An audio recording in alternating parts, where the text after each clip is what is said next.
Hi hello എല്ലാവർക്കും സുഖമാണല്ലോ അല്ലേ. ഇന്ന് നമ്മുടെ റോബസ്റ്റ വാഴ ഹാർവെസ്റ്റ് ചെയ്ത ദിവസമാണ് കേട്ടോ. ഇത് സന്ധ്യ നേരമായേ, വീൻചേട്ടൻ ഈ നേരത്തെ സമയമുള്ളൂ. അന്നേരം നമ്മൾ സന്ധ്യ കഴിഞ്ഞാൽ ഒരു പരിധി വരെയുള്ള ഇങ്ങനത്തെ കാര്യങ്ങളൊക്കെ ചെയ്യുന്നത് കേട്ടോ. പിറ്റേ ദിവസം രാവിലെ ആകുമ്പോഴത്തേനും ഫുള്ളെന്ന് പറഞ്ഞ പോലെ പഴുത്തേ. അപ്പം ആ വാഴയിൽ നിന്ന് തന്നെ അത് പഴുത്തായിരുന്നു. അപ്പോൾ ഇതെന്ന് പറഞ്ഞാൽ നമ്മൾ ഈ വളമൊക്കെ ഇടാതെ പുറത്തുനിന്ന് മേടിക്കുന്ന വളങ്ങളൊക്കെ ഇടാതെയൊക്കെ ഉണ്ടാക്കുന്നത് കൊണ്ട് നമ്മളിത് പരമാവധി വീട്ടിൽ തന്നെ ഉപയോഗിക്കുമോ ഇങ്ങനത്തെ സാധനങ്ങളൊക്കെ. അപ്പം ഞാനിത് വഴറ്റി വെക്കാമെന്ന് ഓർത്താ കേട്ടോ. ഇതിന് കുറച്ച് സ്റ്റെപ്പേ ഉള്ളൂ ചെയ്യാൻ. പക്ഷേ ഇതിന് കുറേ സമയം എടുക്കും കേട്ടോ ചെയ്യാൻ. ഞാനിത് മിക്സിയിൽ അരച്ചല്ല ഉണ്ടാക്കുന്നത്. ഇതുപോലെ ഇതിന് ചോറ്റും പാത്രമോ അല്ലെങ്കിൽ എന്തെങ്കിലും ബലമുള്ള തവിയോ എന്തെങ്കിലും കൊണ്ട് ഇങ്ങനെ പ്രസ് ചെയ്ത് കൊടുത്താൽ മതി. ഇതുപോലെ ചതച്ചെടുത്താൽ മതി, ഇതുപോലെ ഉടച്ചെടുക്കുക. ഇത്രയും പരിപാടിയുള്ളൂ. അല്ലാണ്ട് നമ്മൾ മിക്സിയിലിട്ട് അരച്ച് അങ്ങനെ തീരെ അങ്ങോട്ട് അതിൻ്റെ ഫൈബറെല്ലാം തീരെ അങ്ങോട്ട് അങ്ങ് എടുക്കണ്ട. ഇതുപോലെ ഇരുന്നാൽ മതി കേട്ടോ. പിന്നെ കുറേ നേരം എടുക്കുന്നത് കൊണ്ട് ഞാൻ വിറകടുപ്പിലാണ് ഉണ്ടാക്കുന്നത്. അല്ലെങ്കിൽ നമ്മുടെ ഗ്യാസെല്ലാം തീരുമല്ലോ.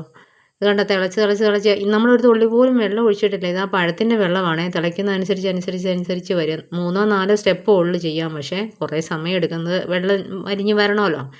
പിന്നെ ഞാൻ ഒരു ശർക്കര ഉണ്ട എടുത്ത് പൊടിച്ചാട്ടോ ഇട്ടേക്കുന്നത്. അത് ഒരു ഏലക്കായ ഇട്ടിട്ടുണ്ട്, ഒരു ചെറിയ ടേസ്റ്റ് വരാമല്ലോ എന്ന് വിചാരിച്ചിട്ട്. എന്നിട്ട് അതൊക്കെ ഇളക്കി ആ ശർക്കരയും കൂടെ ഒന്ന് ഉരുകിയൊക്കെ വരുമ്പോഴത്തേനും തെറിച്ച് നമ്മുടെ അടുപ്പും അതിലെല്ലാം തെറിച്ച് കേട്ടോ. പിറ്റേ ദിവസമൊക്കെ ആകുന്നതിന് ഉറുമ്പൊക്കെ വരും. ഈ മധുരത്തിൻ്റെ ഇതൊക്കെ ഉള്ളതുകൊണ്ടേ കുറേ സമയം എടുക്കും ഇത് ചെയ്തെടുക്കാനായിട്ട്. പക്ഷേ ഇനി നിസ്സാര സ്റ്റെപ്പുകളേ ഉള്ളൂ. ഇതിൻ്റെ വെള്ളം ഒന്ന് വഴറ്റി കിട്ടുക എന്ന് മാത്രമേ ഉള്ളൂ. പിന്നെ ഞാനിത് അടിക്ക് പിടിക്കുമെന്നൊരു തോന്നൽ വരുമ്പോൾ അല്ലെങ്കിലും ആ ടേസ്റ്റ് കിട്ടാനും കൂടെ ആയിട്ട് ഞാൻ 1 സ്പൂൺ നെയ്യ് ഒഴിച്ചിട്ടുണ്ടേ. അത് ഞാൻ വീഡിയോ എടുത്തപ്പോൾ കിട്ടിയിട്ടില്ല കേട്ടോ.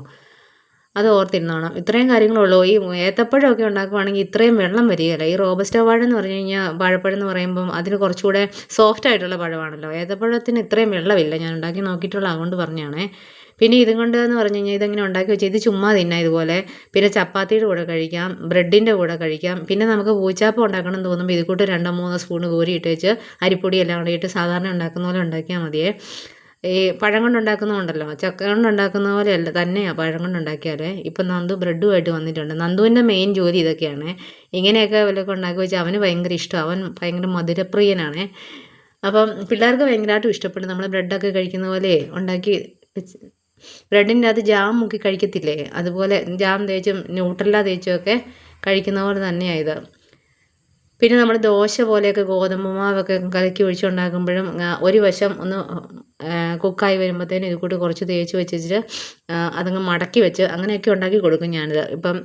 ഞാനിപ്പോൾ കണ്ടപ്പോൾ അങ്ങ് പറഞ്ഞതേ ഉള്ളേ. എല്ലാവരും ഇതുപോലെയൊക്കെ ഉണ്ടാക്കി നോക്കണേ. വീഡിയോ ഇഷ്ടപ്പെട്ടാൽ ലൈക്കും ഷെയറും സബ്സ്ക്രൈബും ഒക്കെ ചെയ്ത് കമൻറ്റൊക്കെ ഇട്ട് സപ്പോർട്ട് ചെയ്യണേ.